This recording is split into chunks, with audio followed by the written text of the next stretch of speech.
amazing to see so many of you here today. After a bit of a summer break, we're back in full force and excited to kick off this autumn with an event that I hope you all find really interesting. My name is Soren. I'll be facilitating today's discussion, and I'll start out with a few practicalities, a bit of background. Just so you're aware, we are recording today's session and intend to subsequently share it with others who weren't able to join today. Please make sure you're muted unless you're speaking, and please do introduce yourself in the chat so we can get a sense of who's here, your name, organization, what you work on. Most of you will know about the M&E Sandbox already, given you are on this call, but in case we have any new joiners or people listening in, I just want to give a little bit of background. We'll also post a link in the chat with sort of a bit more background and rationale for the M&E Sandbox. So at UNDP, we're increasingly working on how to better understand and tackle complex systems challenges. In this connection, we're experimenting with a variety of systems and portfolio approaches, and we've learned that working on complex problems and trying to affect systems change really requires a very different way of doing monitoring, evaluation, measuring results, and so on.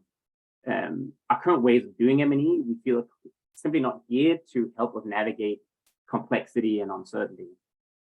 We face challenges such as how to design and implement M&E frameworks and practices that allow us to continuously learn and adapt, how to monitor and learn across a portfolio of efforts that seek to affect change on some complex issue or a system, how you actually measure system change, and how we know if we're on track, if we are working iteratively, adapting over time, and working on problems where change might take years to materialize. We set up this M&E Sandbox as a space where we try to and hope we can collectively nurture and learn from new ways of doing M&E with a view to help us overcome these types of challenges. So the intent here is that we want to really take things to the next practical level. There is a lot of theory and there's a lot of talk about how we need to do M&E differently, but often we don't really get as practical as at least we would like to get. So it's hard to know what to actually do on Monday morning when you go to work. So this sandbox is really space where we try to get practical and not showcase the best practice, but really help kind of co-create the next practice on monitoring, evaluation, and learning. So with that background, let me introduce today's theme and our speakers. Today we'll talk about measurement. Measurement is about the way we estimate or assess the extent, quality, value, or effect of something. So it's a crucial part of monitoring, evaluation, and learning about what's going on, where the change is happening, and making decisions. But measurement is not a value-free technical activity, though we sometimes might think of it as such.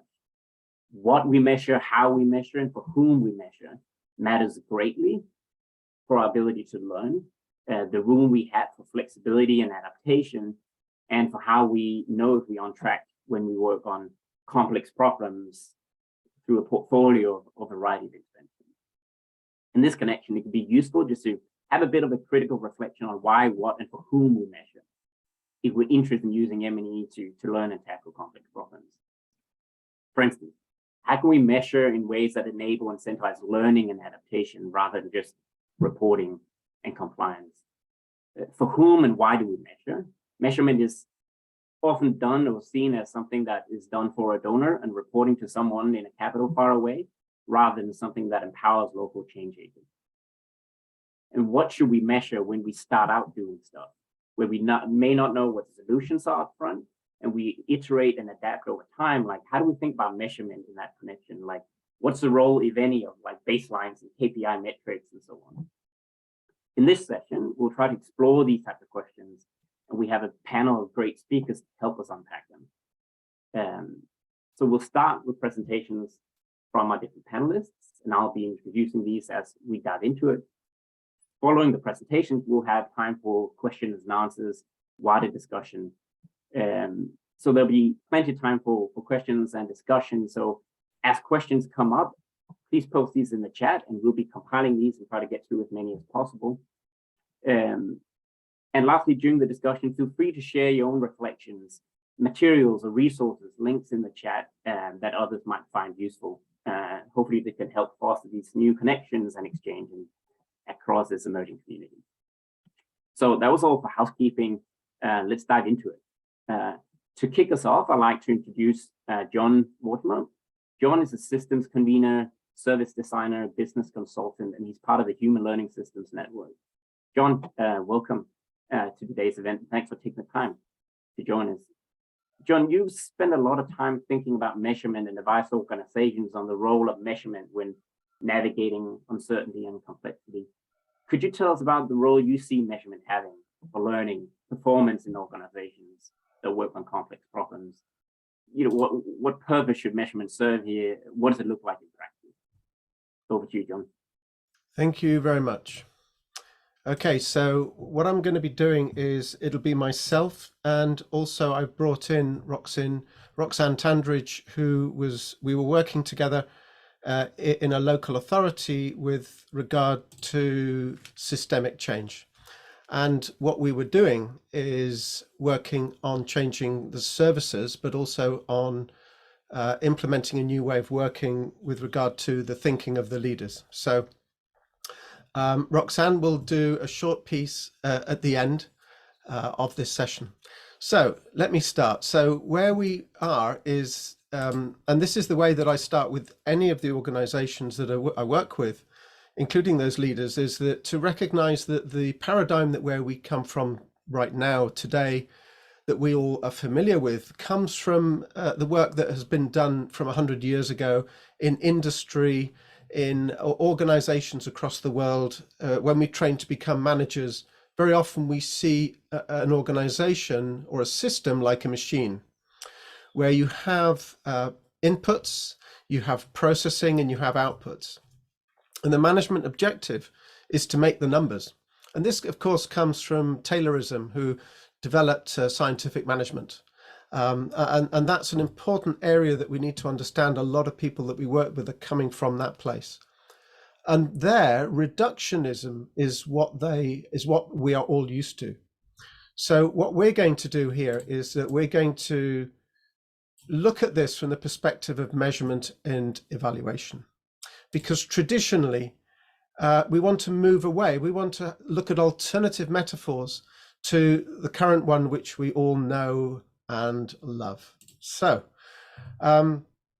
we also know that we want to move away from this, where we produce reports and that report lands on the desk of some decision maker, and we both know that the information in there has probably been massaged for them, and the person who's reading it doesn't have the time to read it all. So what we're talking about now is much more about sense making and less about data.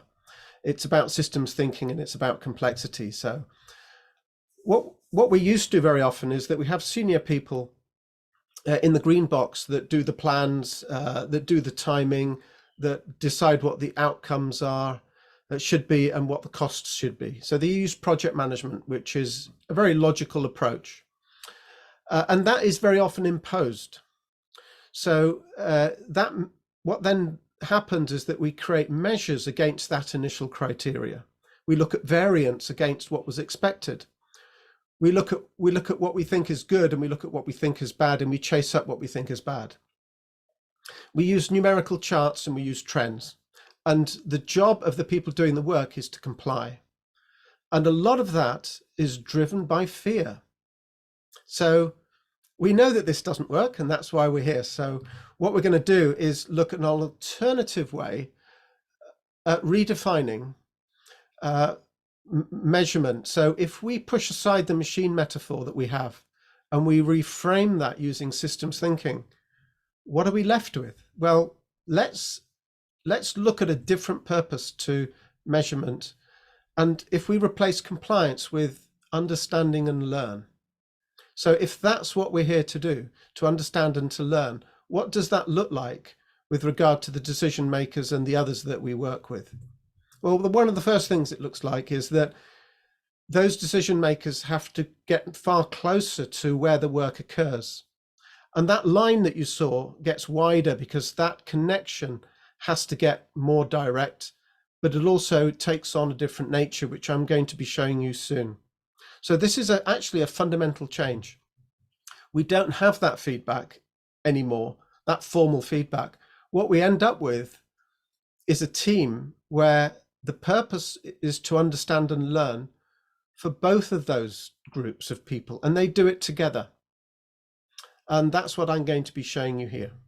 So one of the first things I do is I work with the decision makers and the team, and I help them with a bit of background, a bit like you have seen now, but obviously taking a little bit longer about scientific management, about the hierarchy model, and talk to them about what different ways are possible to look at organizations or whole systems. And what I'm going to be showing you are artifacts that have come from the team that Roxanne and I work with, and also from other teams. And an important part of this that I explained before was about leaders and decision makers being part of the team.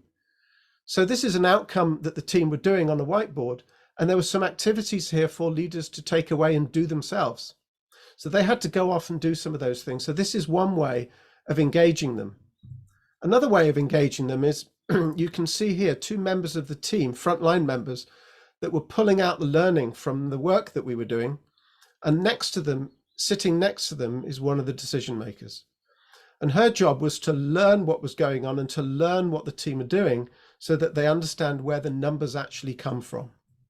And these are all artifacts that were created by the team. They weren't created for a presentation. They were created because that's what they were actually using themselves. So these are all examples of that. And we've got here the cases that the team that Roxanne and I work with, the records about what we were doing with the cases were actually written up on a whiteboard. And we would use those for ourselves. We would also use it for the leaders that would come and engage with us. And when we wanted to help them to learn how much work was involved in, let's say, doing assessments, what we would do is that we would print out those assessments and we would have them there so that they could actually leaf through them and get some understanding of the work involved in doing those assessments. And then you've got examples of the end-to-end case of moving from a reductionist perspective to an end-to-end perspective, focusing on value, and moving from cost to causes of cost, and looking at whole outcomes. And this is an example of the team, and I'm not going to use the word presenting, but we were having a meeting where we were talking about what the outcomes were and what the learning was. And this is still about numbers. So this is one of the artifacts that was developed where we actually put numbers in there that perhaps would have been placed in a chart, but these numbers are together with all the other artifacts. And of course, there's a methodology that we have to use that allows for this experimentation and an iterative approach. So that's enough from me. So what I'm now going to do is hand you over to Roxanne, and she's going to take you through her experience with one of the leaders. Thank you, Roxanne. Thanks, John. So yeah, just thought I'd put a bit of sort of like, what does that actually look like in real life when you're working with a leader? So as John said, I was working with this team. They were working in adult health and social care in local government. I was working with a team of frontline staff, and the area manager was called Nikki. And she was very connected with the work. She was there in the room with them. She was seeing these measures as they were developing what these new measures would look like. And she was really engaged, and she really understood the difference that these new measures were making. But she started to have a bit of a wobble and a bit of dissonance around, these new measures are great, but I'm creating pages and pages of report every month to take to my senior leadership meeting with my peers and my director. And they don't seem to connect. What do we do? So rather than just dismissing the old measures out of hand, because I know we probably all know that chances are those measures aren't going to be helpful, but to do so would have just pushed it too far too soon and created some sort of disconnect. So we sat down together and looked through them together and thought, well, okay, some of these measures might still be helpful. Let's think about them. Are they telling us whether we're achieving our purpose? And our purpose in that team was to understand and do what matters for people. Really simple purpose. Are they helping us learn whether we're achieving our principles or not, of keeping it legal, not breaking the bank, and understanding people. And if they're not, why aren't they? And one by one, we were realizing that none of these measures answered those questions. None of those measures actually told her that the people that they were trying to help were better off or not for the interventions that her service provided. So obviously that was a bit of a moment for her and a bit of a wobble. And she went to, okay, well, we still need to have those measures, but we can just have the new ones as well. We'll have both. And I was like, okay, well, let's dig a little bit deeper. So we dug a little bit deeper into these measures and discovered that not all, but some, and most probably, not only did they not help us understand whether we were achieving purpose, they actively drove behaviour that was counter to it. So we had, to give you just one example, there was a measure, so there were nurses in her team, and one of the measures on the nurses, they were able to sort of raise red flags against each other if they saw anything that they thought was risky. Now on paper, that measure is there to help keep patients safe. You know, they want to safeguard patients. They don't want people doing risky things with patients. That makes total sense. But what it drove was, one, a terrible culture of fear and mistrust and blame, and a terrible working atmosphere, which wasn't getting the best out of the people. But aside from that, it also stopped any kind of innovation. They just did what the process was telling them, regardless of whether they knew that that was the right thing for the patient or not. So they would be taking action that they knew wasn't the right thing for the patient, but they didn't feel like they could do anything different. And then when we were working with them in this new way of working to purpose and principles, it actually took quite a lot of time and effort to decondition them from the behaviors that they would start, you know, they were subconsciously doing. These weren't necessarily conscious things. It was all in their subconscious. So it wasn't just a case of turning off old measures or replacing with them new. We had to also just decondition them. And Nikki realized that you couldn't have both measures because they would just contradict each other, and the stronger, already conditioned measure would always win out. So there was quite a process to decondition and then replace those old measures with new ones that told them to do the right thing. So that's me. Thank you very much, Roseanne. Thank you, John. This was absolutely fascinating. John, I like the idea of moving from this command and control measurement towards, you know, learning. I like this real world example you had on what it actually looks like. And moving away from measurement is driven by fear. You know, I think that's seems like a pretty common sense thing, but maybe it might not be. And Roxanne, I think it's really interesting to just hear how measurement can drive behaviors. You know, how measurement helps shape an organizational culture that may be desirable or not desirable.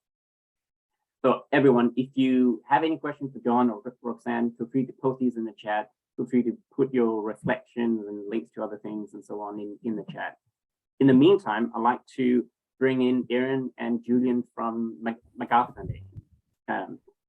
Erin is the co-director at the MacArthur Foundation's On Nigeria program, which is a program that's been deploying a range of really innovative approaches to grant making, M&E, trying to strengthen its focus on learning and value for local partners that work on corruption. Julian is an evaluation officer at MacArthur. Julian and Erin, welcome both to the conversation. Thanks for taking the time. MacArthur is a funder and has been doing some quite interesting, or has a quite interesting learning-focused approach to monitoring and evaluation and measurement. You've approached these issues in some innovative ways in the On Nigeria program. Could you tell us more about this? Whom do you see M&E being for? For what purpose do you measure? What does it actually look like in practice? Over to you. Thanks so much for that, Soren. 1 second here, I'll pull up our slides.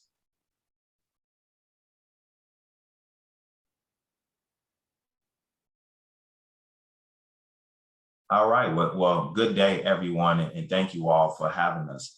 I'll also say Erin and I will be joined by our colleague, Oluwatomi, who's a phenomenal leader and one of our grantees. So she'll also be speaking about evaluation from the grantee perspective as well. So excited to be here with you all. So the Office of Evaluation, we started in 2014. And when we began, it was only a 2-person team. We've grown to have an 8-person team now. So we have a managing director of evaluation. We have 2 evaluation officers, a learning officer, as well as an applied data scientist and an evaluation associate, and then our administrative colleagues who really make the ship run. So we're a team of 8 here at the foundation. And we were really started as an office to be able to support and facilitate the measurement, learning, and evaluation needs of the foundation, starting from the board, the president, as well as our programmatic colleagues. And so we aim to really provide that support really through a set of guiding principles that we've developed as an office that you can see here on the screen. And so we really aim to use these principles to guide our work.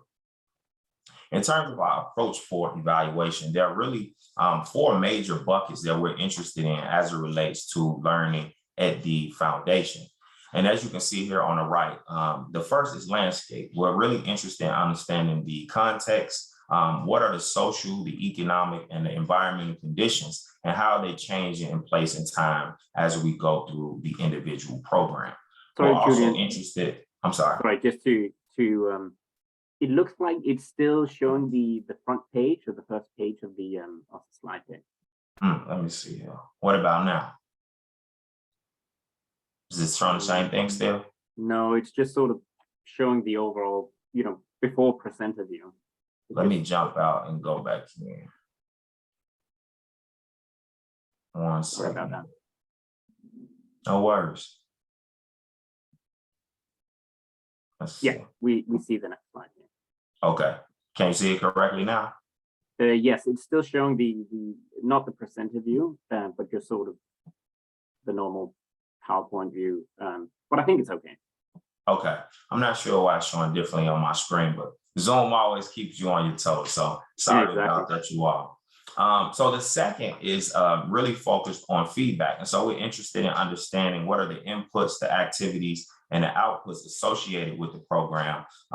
What are the things that are working? What are the things that aren't working? And how can things be improved over time?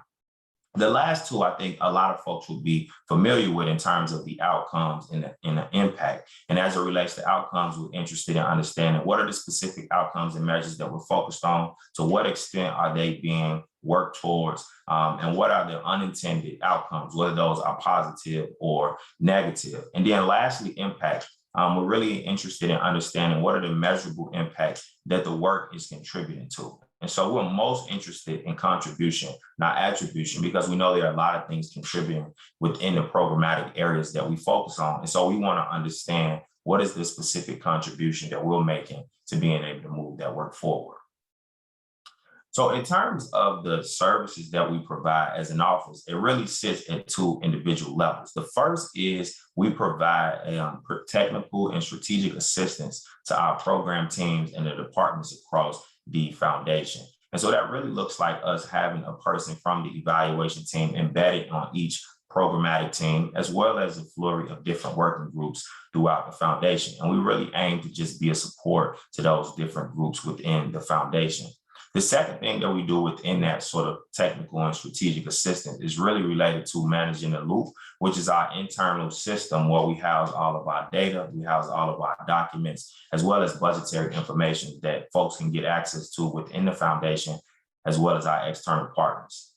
The second part is really the major engine of our work, which is managing our evaluation and learning partners, who really are the organizations that we partner with to conduct the evaluations. And so I want to say hey to Michael Moses. I see he's here. He's the lead for our Encompass team, which is our evaluation learning partner for the On Nigeria team. And so they really carry out the work that we are doing to do an evaluation for each programmatic team. And they really serve as a critical friend and key partner in that evaluation work. And so I just highlight a few of the different products that we produce through the office and alongside our evaluation learning partners. For each program, we produce a theory of change that has the narrative and the visual explanation of the individual program. And that in itself is a learning process for the program team, as well as those at the foundation, to be able to understand what we're working towards and to actually have that documented. The second piece is our evaluation and learning framework. So we want to have a plan that says these are our learning questions, and this is how we aim to answer those questions. And these are the different intervals and ways in which we'll learn throughout the process of doing that work. The third are the evaluation reports, and they come in a myriad of forms, but we do our best to have things that are produced along the way as the evaluation is unfolding so that the team can learn throughout the process, as well as things that are produced on the back end in summative form that really talks about the evaluation.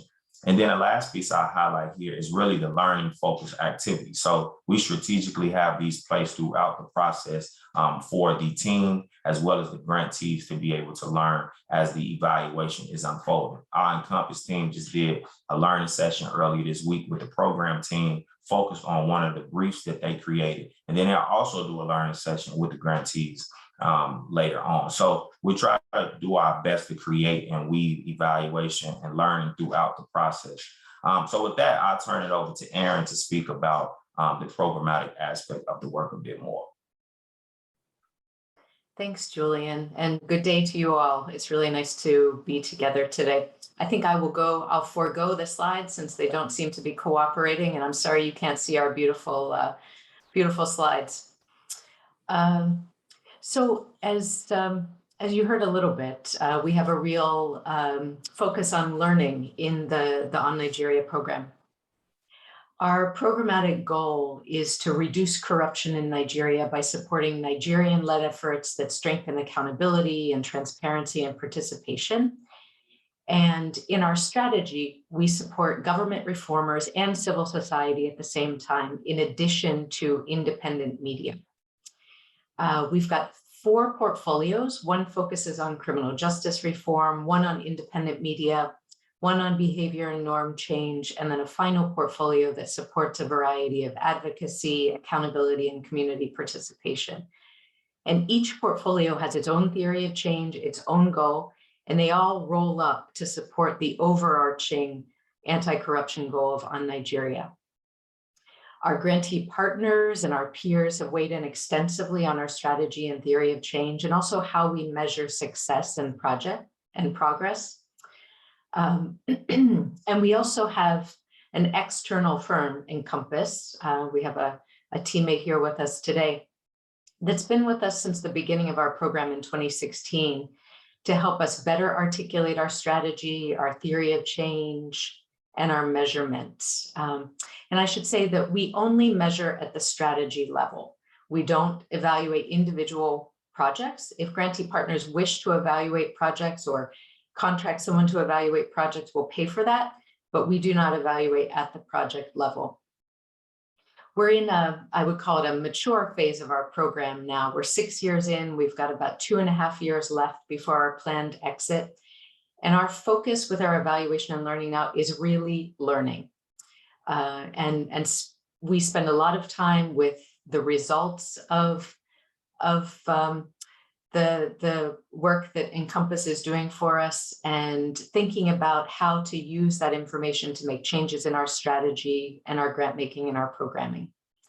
So you might imagine that we work in a complex environment, and you can see that we have a pretty multifaceted program. So yes, we did have a baseline in the early days. We did do some landscaping activities. And then we came up with 2 different sets of outcomes. One was a long-term set of outcomes. So what did we think we would see in 10 years? What do we want to see? But then importantly, we came up with a set of measures that we called interim measures that would tell us that we were making progress in, let's say, 3 to 5 years.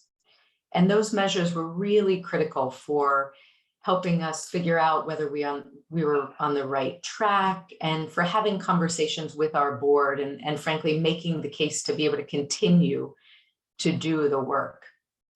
Now that we're in this phase 2 of our program, we have really moved away from those big reports, big annual reports that tell a really complex story about the environment and every single portfolio. And instead, we're working with Encompass to field sort of smaller projects and answer much more targeted learning questions. And the data collection is much faster now. So for example, As Julian mentioned earlier in the week, we had a great conversation with the Encompass team about a new learning product that's that looked at to what extent are anti-corruption agencies and civil society in Nigeria collaborating, and under what circumstances, and what's working well and what's difficult.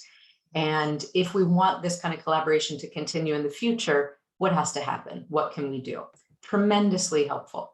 In about a week, the Encompass team will facilitate a similar workshop for grantee partners, where they'll get to grapple with the data, think about what it means for their work, and then we'll all come back together at some point and decide what kinds of changes we want to make to our programming, to our strategy, that sort of thing. Let's see. Just one more note on learning and collaboration. In the early years of our program, we were really focused on understanding where we were making progress and where we weren't. But now the focus in our mature program is on learning. Our Encompass colleagues have been really great about taking our strategy and theory of change to grantee partners for vetting. They've broken it down, rebuilt it. They take all the data they collect to grantee partners to help with interpretation, validation. We also realized early in our programming that it would be important for our grantee partners to have access to some additional sort of skill building if they wanted. So we have a separate team that offers assistance on monitoring and evaluation if grantee partners wish. We also have a separate budget for other kinds of skill building activities that grantee partners might be interested in: communications, behavior change, that sort of thing. And we have a small grants fund that can help grantee partners travel to different conferences or do a little bit of scoping or host their own events. So we've tried to sort of walk the walk, if you will, and make sure that there's a budget available for these kinds of skill building activities and to facilitate learning among grantee partners and also for our team. So with that, I think you should get to hear from one of our grantee partners. So I'll turn it over, I don't know if to Soren or back to Oluwatumi. Thank you, Erin. Really interesting, Erin and Julian, thank you. I think interesting that you're measuring at the strategy level, not individual projects. I think your point around contribution rather than attribution is really important. How you use a learning partner, a critical friend throughout, and so in the chat, people referring to developmental iterations, sort of that same type of logic is accompanied learning journey, and thinking measurement as being about learning, and also M&E as being about helping local partners improve their skills and abilities to monitor and learn from the work they do. So I think a lot of interesting things there. And I'd like to bring in Oluwatomi, who's head of programs at the Akin Fadeyi Foundation, which is a nonprofit in Nigeria that uses communications, media, technology to promote human rights, sustainable political, socio-economic, environmental transformation. And they're also a MacArthur grantee. So we're able to kind of explore both sides of the equation here. Oluwatomi, welcome to the conversation. Really grateful that you took the time to join. And let me start out asking you this question as a Nigerian civil society organization and MacArthur grantee. How have you experienced MacArthur's approach to M&E and measurement? Is there a difference for you, and what does that look like? Thank you, Soren. Thank you, Julian and Erin. Also, as I heard you both speak, for me, a lot of the things you say is really reality on ground, what's happening here in Nigeria. So it's good to be able to connect the dots. And from the question you asked, Soren, it's very important for us as a grantee to have clear directions and a clear theory of change once we start the project. So we start the project with a clear theory of change. This is how we want to approach it. But I think what is beautiful about what we do, like the it's not just the fancy word theory of change. I think what is the focus of the theory of change is actually learning and adapting. So eventually you're able to look at your theory of change and say, these are the assumptions I came to this program with, to this project with, and this is what has changed. And this is how we have gone back to change the dial and improve on our processes or improve on our outputs in order to influence the outcome. So let me give you an example. A lot of our work is focused on anti-corruption and improving social justice in Nigeria. So on our anti-corruption work, we work with institutions on institutional strengthening, and one of those institutions are the Federal Road Safety, which is we call them FRSC. So for those, I'll be using the acronym FRSC a lot. So one of the things we went into this project with basic assumptions. So we went there assuming that one, if we provided a tool, which is called the Flag It app, for people to report corruption, people will be happy to use that tool, right? And then once we started the project, we realized that yes, people are happy to use those tools, but people are also still not reporting. So corruption, our aim was to increase corruption reportage, but people were still not reporting because they were also afraid of punitive measures that may be taken against those people that have been reported. So that takes us back to the drawing board, right? So that tells us that, okay, our initial assumption, which was still correct, that people would love to have a tool they can use to report seamlessly, and they want the confidence that those reports will be addressed in a timely fashion. But there was a group of people that really did think that, if punitive measures were going to be taken against this set of people, it might not be to their best interest. So they would rather not report. So in our behavioral change goals and our behavioral change messaging, we had to go back and change those messaging to target altruistic ideals about reporting corruption, and draw them into the space of, okay, we understand that this is the reasoning behind that. So in real time, I believe that our theory of change has been framed from a learning approach, and so that helps us. And very importantly is the increased focus on sharing success stories. That has been a beautiful part of the work that we do and has been most fundamental for the work we do at Fadeyi Foundation. The fact that there is an increased focus on those success stories, we can go back and say, this is how what we are doing is impacting our beneficiaries. And the more we tell those stories, the more we're able to create even further change, and we can see, a ripple effect. So for us, those are bases that have been very instrumental. And then we also have the body system that Erin spoke about. For us, we have Encompass, and we are able to go back to them from time to time. Like, we actually have an assigned M&E body. So we go back from time to time when we're stuck, where we feel like, okay, this is happening, there's an update. We can go back and ask, okay, how do we navigate this terrain? We have complications, because it's a dynamic field. So just the fact that we understand that everything is constantly changing and there's no one linear measurement parameter is very important.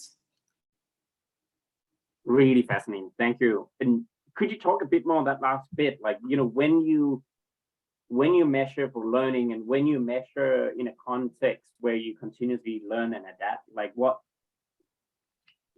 how does that conflict with some of the other types of more traditional measurement reporting requirements that you get from maybe other donors? What role do numbers play compared to other types of evidence? Could you talk a bit more about sort of challenges in that context? Okay, so we do start off with KPIs. So that's what we usually know, right? So we do start off with KPIs and baselines as an organization. So we start off with that. But I think the most important thing within setting those key parameters are be flexible to change. So realize that they are not static. Realize that the end goals are not static. So usually you would say, oh, this is the outcome I want to see at the end of this project, right? But if you realize that even the failures our learning points. And that's what MacArthur has taught us. That even if what, quote unquote, what it might be termed, and let me put that in quotes, might be termed a failure, meaning that they don't meet your presumed KPI, your presumed your output or outcome, or you are not going to reach that goal, it might still be a learning curve. So why did that happen? Why weren't you? So it's the whys, right? Why did this happen? And why? What are the things that, what do we have to learn from what happened? So for example, if, like the first example I gave, if we see that people are not reporting, or the numbers of reporting. So if we just did the traditional reporting, it would be like, the app has been downloaded 50 times or 1 million times, and 70 people have reported using this medium, and we have been able to resolve 10 number of cases.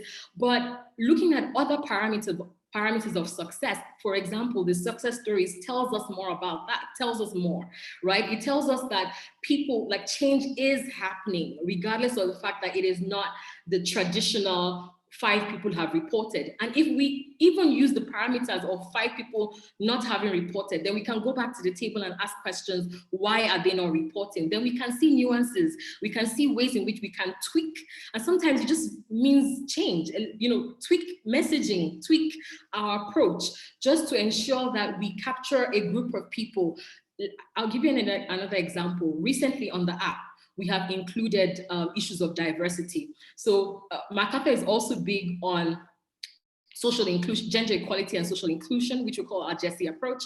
And one of the things that we started to look at when we developed the app, we just didn't, we didn't think through the fact that it could be difficult for people to use that app. Like in instances where there was an emergency, it was difficult for them to use the app, or it would be difficult for them to use the app if they're grassroots level and they don't understand the English that has been. So now we've gone back to the drawing board. We've included Pidgin, which is a very known language in Nigeria. We've included other parameters like voice recording to ensure that everyone can, to incorporate diversity. So the more we go back to the drawing board, and it's not stagnant. So is it on my KPI to include diversity? Maybe not, because I probably didn't think about it at the start of the program. But the more we learn, we are realizing that it is very important that we carry along many other groups of people. And so we are shifting the goalposts, as the case may be. Fascinating. Thank you so much. Your point, for instance, around, creating that faster learning loop. When you measure something, you use that to make decisions rather than it being about something you need to report on. And the role of stories as measurement as well. It's not just numbers. It's stories that help, provide people the information they need, whether that's donor or information for you that you can use to make decisions and adapt. Thank you very much, Oluwatomi. And I'd like to bring in Saji Prelis. Saji is the Director of Children and Youth Programs at Search for Common Ground, which is a peace-building NGO. Search for Common Ground has been designing and implementing a range of very participatory, bottom-up approaches to measurement and learning. And I think these are really great examples of how you can do measurement not only for donors, but and others far removed from the ground, but measurement as a vehicle to empower people closest to the problem. Saji, welcome to the conversation, and thanks for taking the time to join us. Could you tell us a bit more about how you're approaching measurement in your work, in your youth programming? Who is it for? What counts as evidence here? How is this useful compared to more traditional, maybe more extractive approaches to measurement? Thank you, Soren. I hope you can hear me. We can hear you. Okay, I apologize for not being on camera because I just lost power here. I'm in Sri Lanka and things are kind of fluid here. So I apologize for that. So I also don't have a PowerPoint presentation. No worries. Because I figured this would happen to me just as I was going to speak. Good. Thank you for allowing me to join this really important conversation with some really prestigious folks who are also online in this conversation. Thank you, Soren. Search for Common Ground is an international organization focused on peace building. I wear two hats. I direct our children and youth programs globally, and I also co-chair the Global Coalition on Youth, Peace and Security. And to put this into context, to allow me to take a moment to talk about from a youth perspective, it resonated with the previous speakers, kind of talking about why, what, and what we want to measure. With young people who are feeling connected around the world, but excluded locally, where there's a policy panic that drives young people to be seen as troublemakers and spoilers, not as partners in any process. But they are the ones who are challenging existing norms and traditions, including these colonial systems of governance, funding, and programming itself. So with that, I'm thinking through the reality that there is no common language that defines peace. And the fact that we don't have a set of core measures that we all can agree on to measure that itself. And we compete on best ways to measure peace. And as we had already mentioned, reporting has been the priority, and it focuses on short-term individualized projects instead of the long-term learning that drives change itself. So with that, I wanted to kind of talk through 4 examples of how we have thought about measurement and how we as an organization evolved our thinking itself. We started, I think, with youth-led efforts, informing tapping into kind of their frustrations itself. Started with the question that we asked. And the question was, what is the cumulative impact of foreign assistance in Liberia, a country that has absorbed over billions of, literally over $2 billion in 10+ years or so in the country, and young people, 75% of the population was still unemployed. Hardly any proper roads and electricity grids that was functioning. And there was a lot of people frustrated that where is the money? So they were asking, what is the impact this money is having on our country? And what we developed was a listening and learning approach, tapping into that frustration itself that young people had. And this methodology has now been tested in over 20 countries. And we are calling it a listening and learning approach. Nothing fancy, something simple that everyday people do all the time. And it focuses on a conversation that is iterative in nature, where there's an equal amount of back and forth between, for example, the person who is interviewing and the person who is interviewed. They're both sharing back and forth as a way to connect, understand, see each other's, recognize the other person's sense of identity, and tap into that to understand the issues they might be going through. So there's some overall framing questions, but it's open-ended at the end of the day. And it enables to capture the nuances that sometimes surveys and focus groups often miss. The question then comes to is this a rigorous approach? Because young people are doing it, is this considered rigorous? And this question is, while it's important, I think we need to ask, who defines the rigor? Is it a donor in a Western country? Or from people have asked us, is it a white man or a white woman in a Western country who defines this, and therefore it is legitimate? And people were saying, no, we live in our reality matters, and our voices are excluded, and we need to start defining it and changing the power dynamic that exists with money that has messed up our country in a way, So that's how this all came about, and the rigor comes from the daily analysis that is done, the triangulation of the deeper levels of conversations, and measuring the number of times people use certain words, the themes, the nuances that come in, and all that is then tabulated into something and then analyzed on a daily basis itself. And it's an iterative process where today's conversation will be different from tomorrow's, but tomorrow's conversation is informed by today's evidence and analysis. So it's a pretty rigorous process in that sense as well. What it has inspired also is that new question for young people. It started with why, what's the cumulative impact, but it has asked us, why are most young people peaceful? Because what's driven the policy panic and funding is a negative aspect of why are young people joining armed groups, violent extremism narratives, and push and pull factors, and forcing us to ask this new question of why are most young people in communities more peaceful? And it has enabled the global agenda to be formulated because of this as well. So that's the first one. That led to our evolution into thinking about what collective impact means, because young people don't exist in a vacuum. how can we use a listening and learning approach at a societal level? And Roxanne's points also resonated with me here as well. So what we tried to do is in Colombo, Sri Lanka, and Jos North in Nigeria, we brought together young people and other stakeholders in the community, from the police to the intelligence to the private sector, local business community, state level actors from the mayor's office to housing officers and others, to come together to understand and define what matters to them. In Sri Lanka, the group decided that in a community that they were working in, is rapid urbanization and the dislocation of the poorest communities, and how that is impacting their lives on a day-to-day basis. And what happened, because of the process we were leading, it took a long time for them to even shift their minds to a new way to think about this. They go from a projectized approach, people asking, what's your theory of change? What's your timeline? What's the budget? And it took about 1.5 or 2 years to get people to convince that that's not what this project is about. You get to define all those things. And it was really hard for people to wrap their heads around that itself. And I was seeing the power that they were getting, but the frustration they had at the early stages. Really, something to think of, how the noxiousness of project designs that are done externally.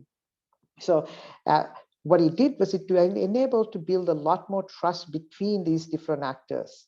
And what we were measuring at the end of the day was, what are the kind of partnerships that are forming?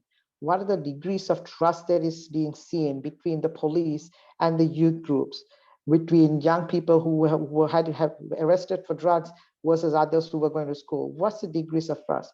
And we were measuring, what are the dividing lines that exist, and how much collaboration across those dividing lines are happening now versus before, to look at how relationships are transformed.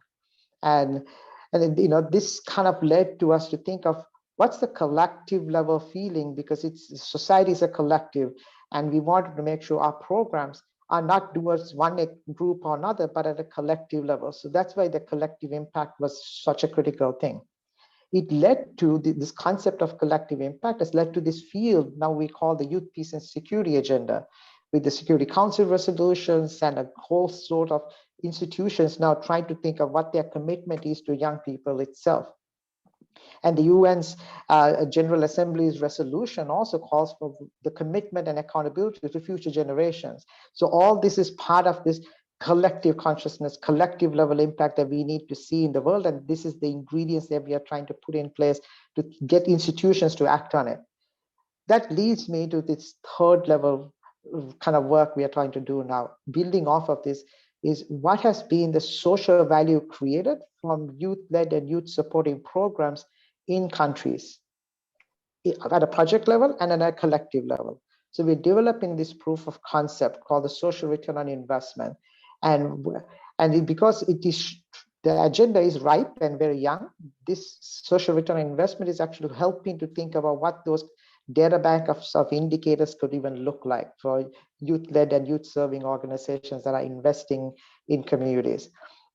And what it's trying to measure is the social value created to young people themselves who are involved in programs, social value to the community that they are working in and impacted by, the social value to the state institutions that are impacted by these kind of projects that are happening in those communities, and the social value to the private sector, the small business associations in those communities, when there's less riots on the streets, when there's less robberies on the streets. How is that affecting the value chain of a business association?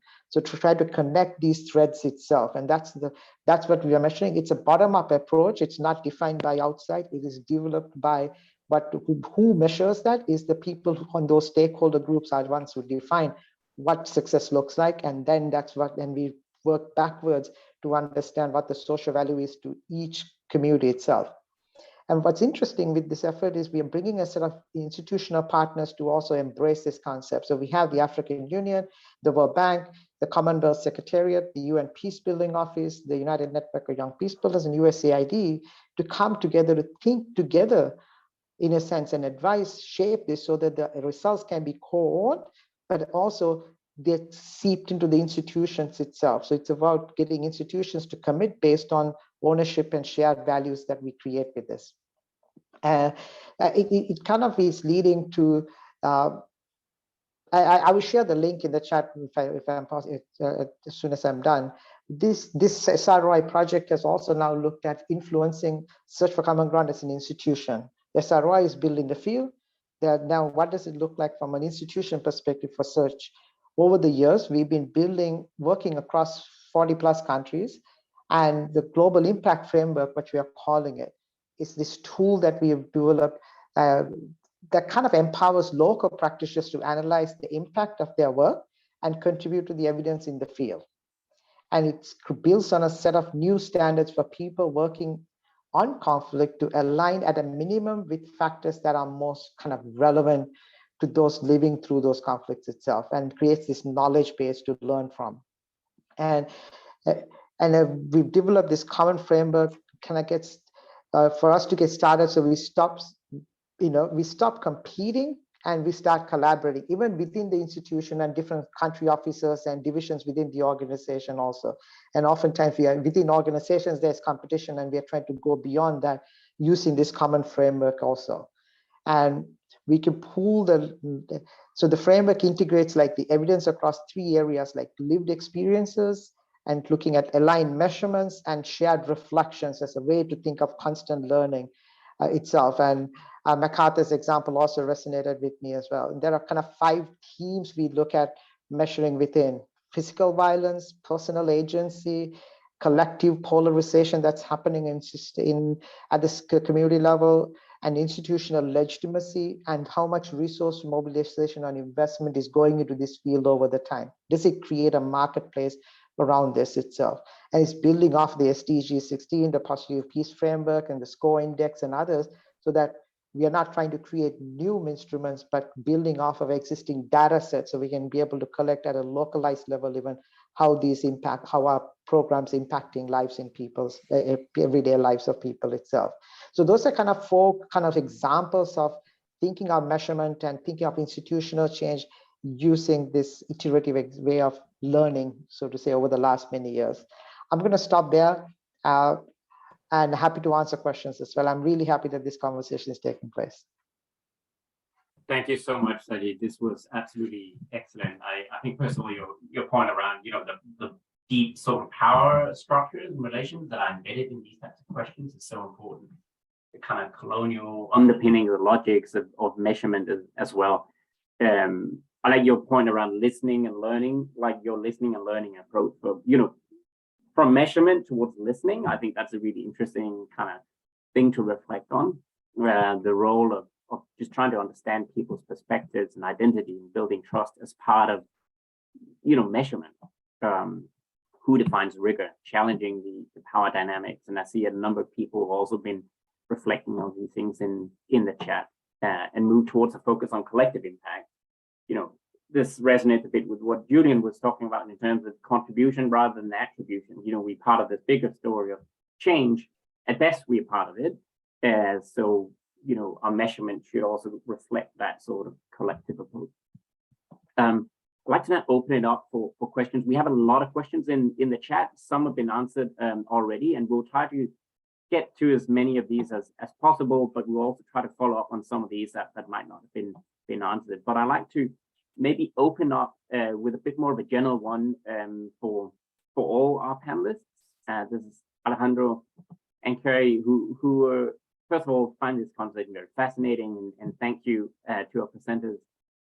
What are your views on the importance of reforming financial reporting rules, which often encourage the mentality of show me the exact tangible deliverable we paid for, regardless of the resultant impact? To what extent those administrative practices have made your innovations in M&E more difficult? Any thoughts on that? Maybe starting with Erin and Julian. I don't know if you have any thoughts as a sort of on the funder side. What's your take on that?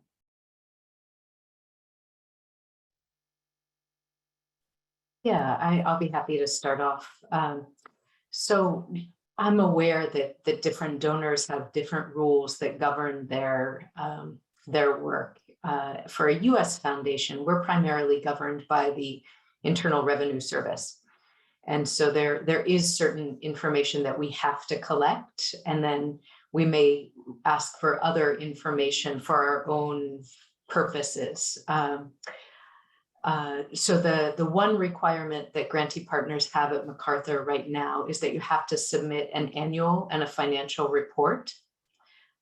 We don't ask for anything beyond that. Some organizations choose to send us more information, and we're happy to receive it, but it's never an obligation.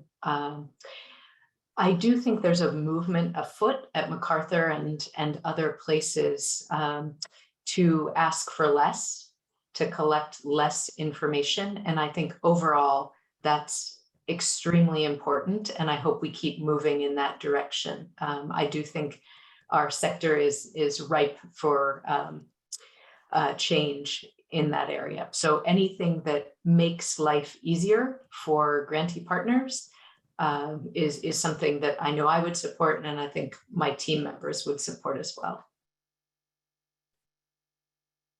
Thank you. Fadeyi, Oluwatomi, any thoughts from you or John and Roxanne? I'm happy. Oh, go ahead. Okay, you go ahead. Go ahead, John. No, please go ahead, John. I'll come after you. Okay, just very quickly. This is always an interesting question because everyone has overarching measures, let's say, that they can't just switch off, that are part of the whole process. And it all, for me, when I'm helping organizations with this, is that there are different approaches.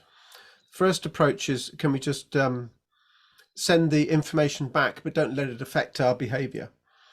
So get someone in the organization somewhere to do that and do it in the background. But what normally happens is that those measures improve as we do the work in the new way. Generally, they should improve, but not always. And if they don't, what they actually do is someone from that place might actually go, hey, what's going on? And it's actually an opportunity to pull them in and to show them that although the figures are not going in the right direction, the actual work itself is going in a far better direction than it was before. So this is one of those areas that I think needs careful navigation. There's no one answer, I think.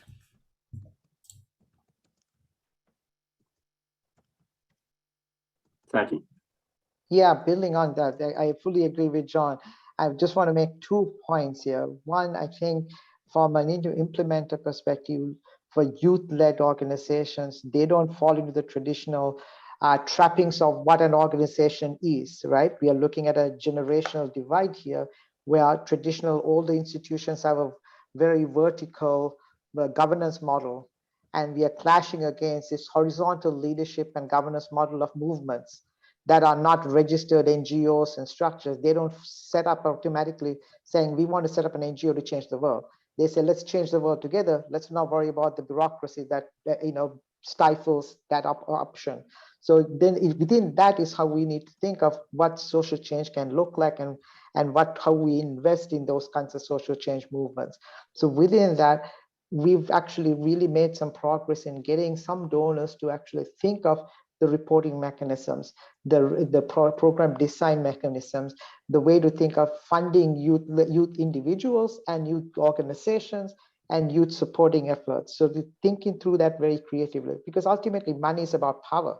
And we are trying to actually think of changing the notion of power to making sure that people locally have the same kind of power itself, as opposed to the money that directs that power. And a concrete example is most recently, because the spaces young people are occupying are coming under increasing amount of threats, whether it's digital or physical. And oftentimes responses are not budgeted in. Safeguarding measures are not budgeted into this. So when somebody is threatened by a state institution, a police agency or something else, there's no budget to actually give them safe housing or legal assistance because and this has affected us. In DRC, where there's a programs happening, someone was outed as LGBTQ. And because of that, he was arrested and tortured. There's a real world consequences happen. And we didn't have a budget line, but luckily we had allocated money for safeguarding. And now USAID is also considering this as a way to integrate within funding mechanisms. UNICEF is also integrating a safeguarding budget line into things, because in the coming years, the working environment is going to be so much more fragile, and therefore we need to take that seriously. And here's the beginnings of what a promising practice could look like, where we budget in these issues so that we can respond to needs that arise that are not often planned. And so that's something, within the space that was not mentioned, I thought I'll also talk about. Thank you, Sajid. Thank you, John, and thank you, Erin. We have a lot of different questions. I think one question that built maybe a little bit on off this is the recent one from Dhruva on for all of you. Have you come across any problems with the internal external auditors? That question of audit compared to sort of measuring for learning and so on. Any reflections or experiences there? I'll just open it up and let whomever come in. I can just say from my work within Devon County Council, personally, I've not come across any external auditors myself, but I have worked with our internal auditors, and actually initially some trepidation that they might worry about it, but actually once they have understood what we're doing, they're all for it, because actually we're helping them do their job, because they're auditing better outcomes for people. And they were actually probably more frustrated by the old measures than they were the new. And some external auditors, so we have a body called Ofsted that look after measure schools, and they come and do inspections quite regularly, and everyone fears them. But again, they tend to be more receptive to different ways of working because they are looking for these outcomes, and they're not always responsible for the measures that we think they are. So there's a lot of assumption challenging sometimes, I think, with external auditors, that we think that they are the enemy and they're just going to make life difficult. But actually, if you engage in the right way, they can be very, very helpful in driving the right behaviours and new measures. Wonderful. Thank you, Roxanne. Oluwatomi, I saw you came up. Let me just add to what was being said about internal and external auditing. I think we have done well, but also maybe because of donor. Our donor is quite flexible. So when we go back and we have, when we have conversations about, so even in our donor annual reporting, most of the questions are centered on what are your reflections on the work that you do. And then also what has changed, what is changing. So what did you say you will do that you have had to reduce, or what has changed from the original plan that you had? And we're not, and there are markers or there are questions that just help you to reflect on, they know things will change. And so we need to just show how those things have changed. So in your reporting, that will help our reporting match both our financial reporting and our program reporting. So in our program reporting, we have said that we will do maybe 5 different trainings. And then we realized that the insecurity in Nigeria has it has moved everybody online. So we have had to change something. So there's a shift from just one way of looking at things and one way of measuring how we succeed with our different projects. So it's very important that very fluid evaluation sometimes really does help us, because we can go back to our donors, we can tell them this is what we have learned, and this is what is changing, and this is how the political landscape is changing, this is how the environmental landscape is changing, and this is how we have adjusted. A lot of times we do even more than we say we're going to do. So because we're saying this is what, and these are the ways we have learned, these are things we have learned, and this is how we have gone back to the table and we have improved on our processes. So looking at the financial aspect of it, it would mean that some things will definitely change, meaning that some things you said that you will do are not exactly what you are doing. But I think MacArthur is really focused on give us heads up, come back to the table and say, this is exactly what has happened. This is what has influenced the change. And they're very open to that, which we are always very happy about. Thank you. I think there's a really interesting question here that kind of builds on a little bit of these, and Andrew Wyatt raised this, that while the existing aid development architecture is, basically colonial and leading to very extractive M&E.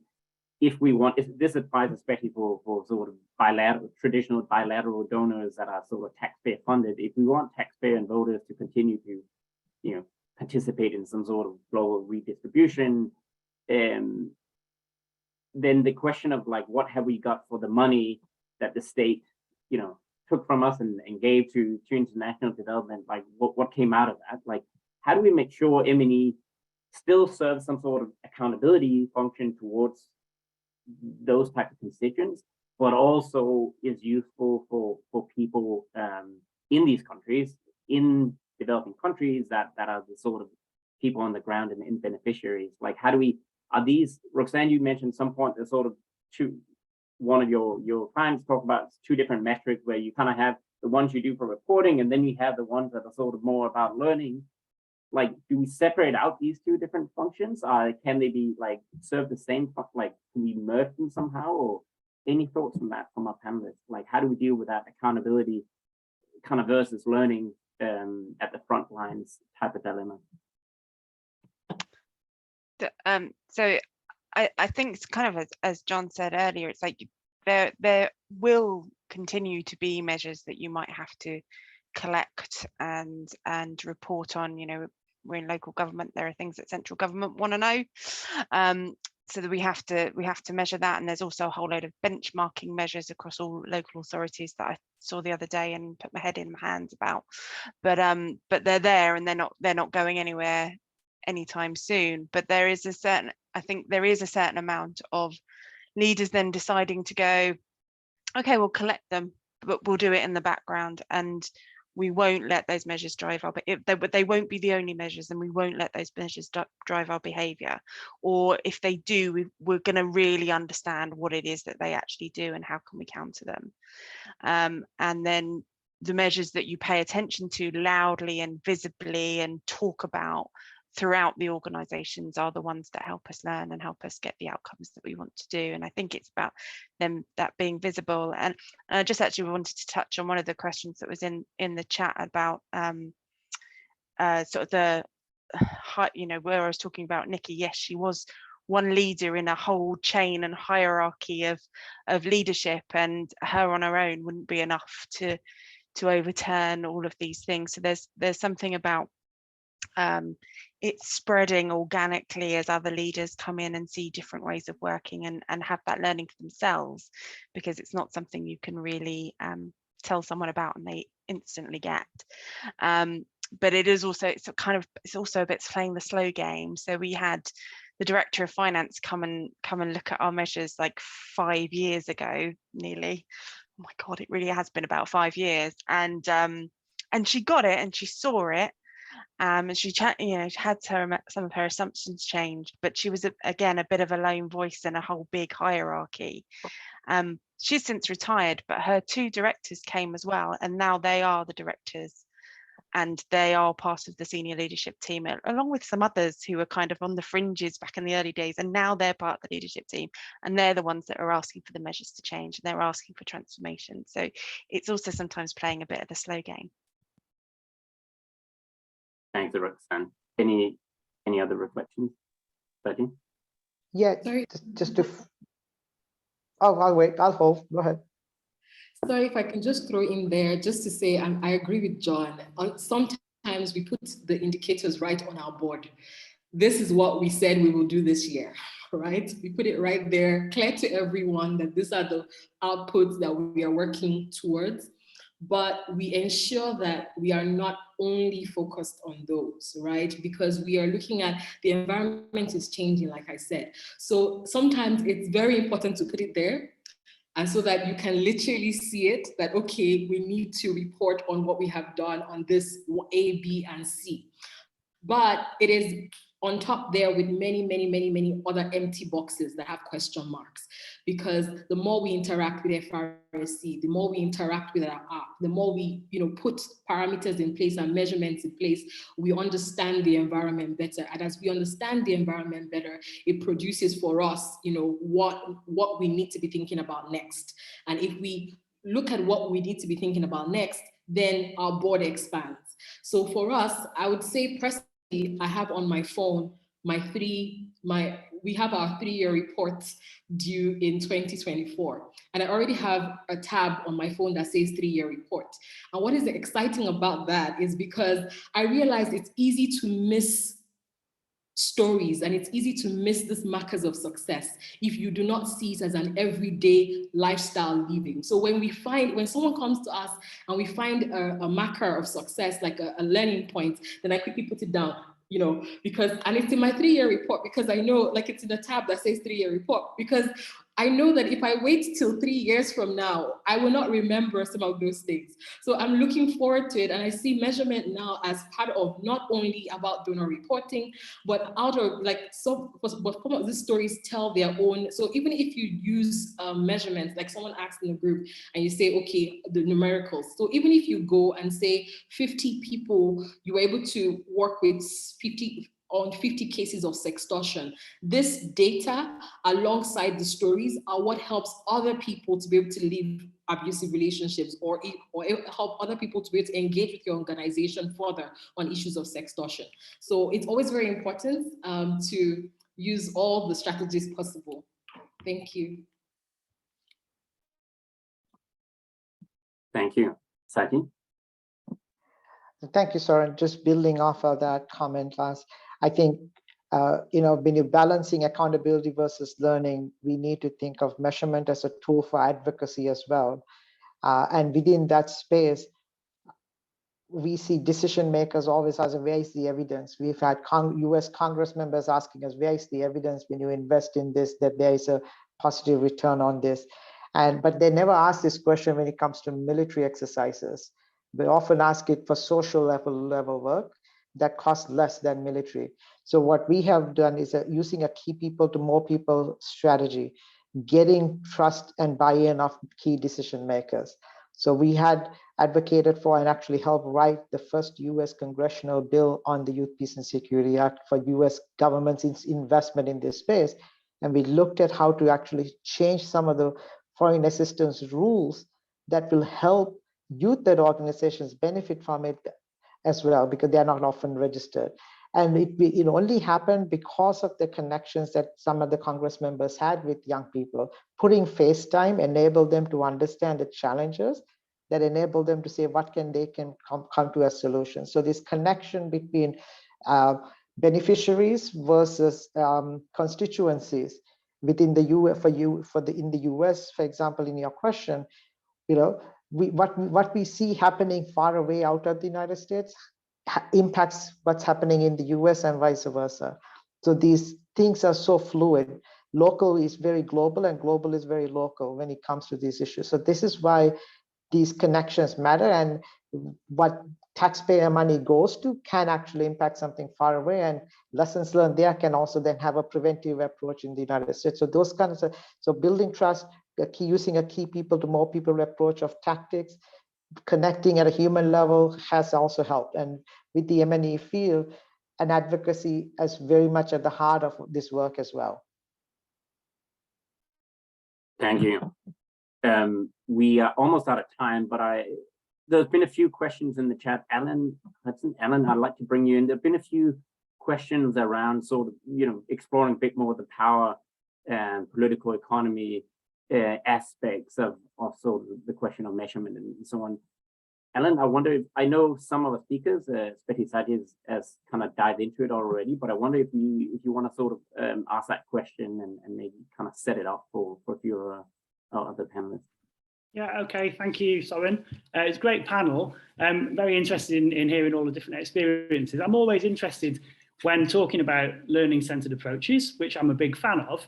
I'm interested in how they are helping to shift the political economy dynamics, which too often generate outcomes that favor powerful players. So basically, what do you see as the relationship between measurement, learning, power, and system dynamics? I mean, to kind of exaggerate the question a bit, it's all very well and interesting to be having a lot of learning and to be supporting a lot of learning amongst system actors, but that matters most, perhaps, if it changes the behavior of actors in the system, including powerful players who currently benefit, for instance, through corruption, from the way the system operates. So I'd be interested in any reflections on that. Any takers?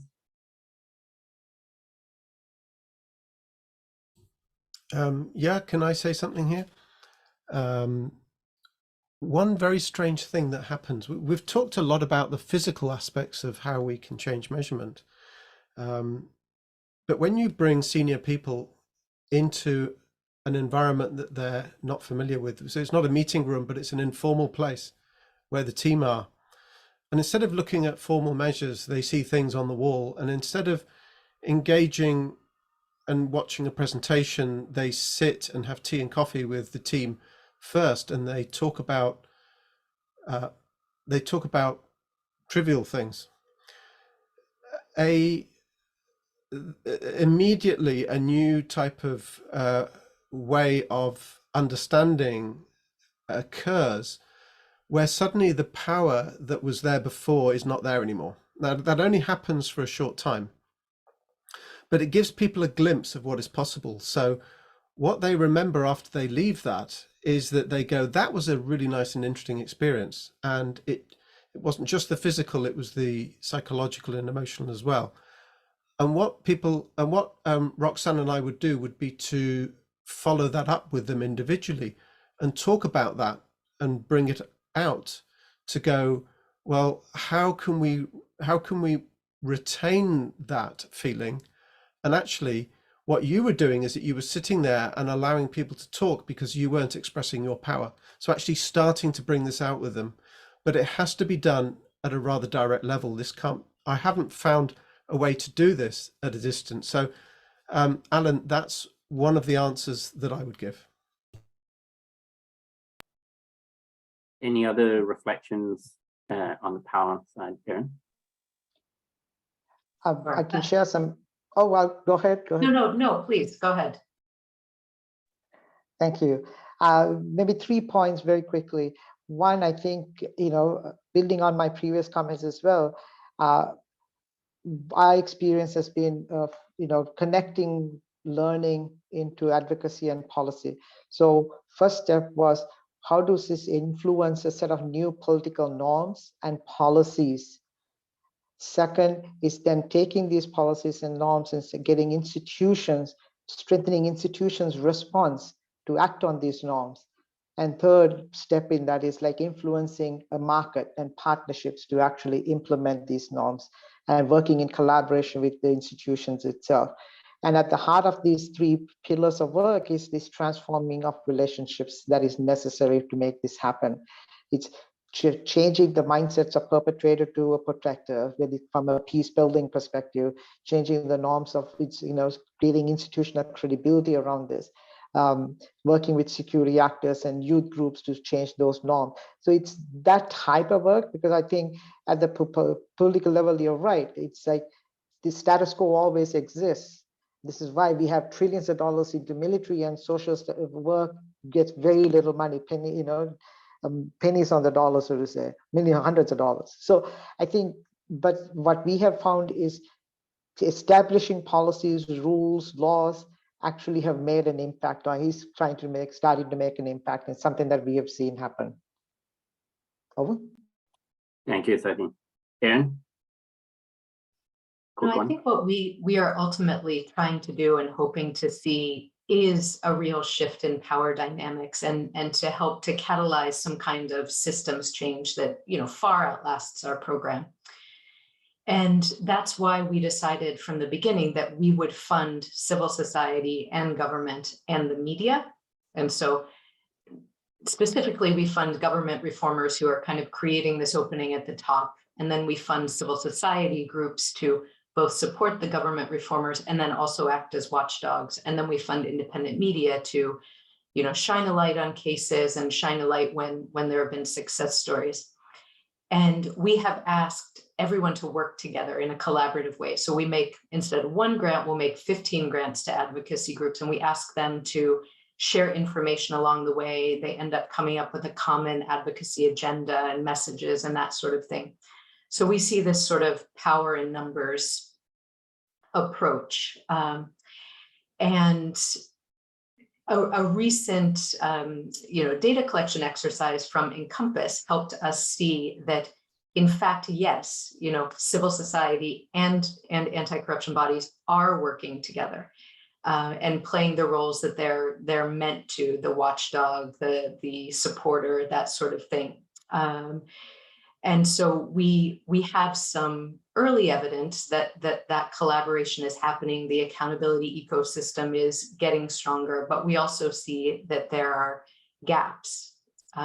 Some new research just came out of American University's Accountability Research Center that also shows that this sandwich approach, as we call it, supporting government and civil society at the same time, can lead to power shifts that last far longer than the program itself lasted. I think we could talk about this all day, but I'll share just those two examples, and the one example of the way that we're working, trying to support many different organizations at the same time to work together to play their different roles in that system.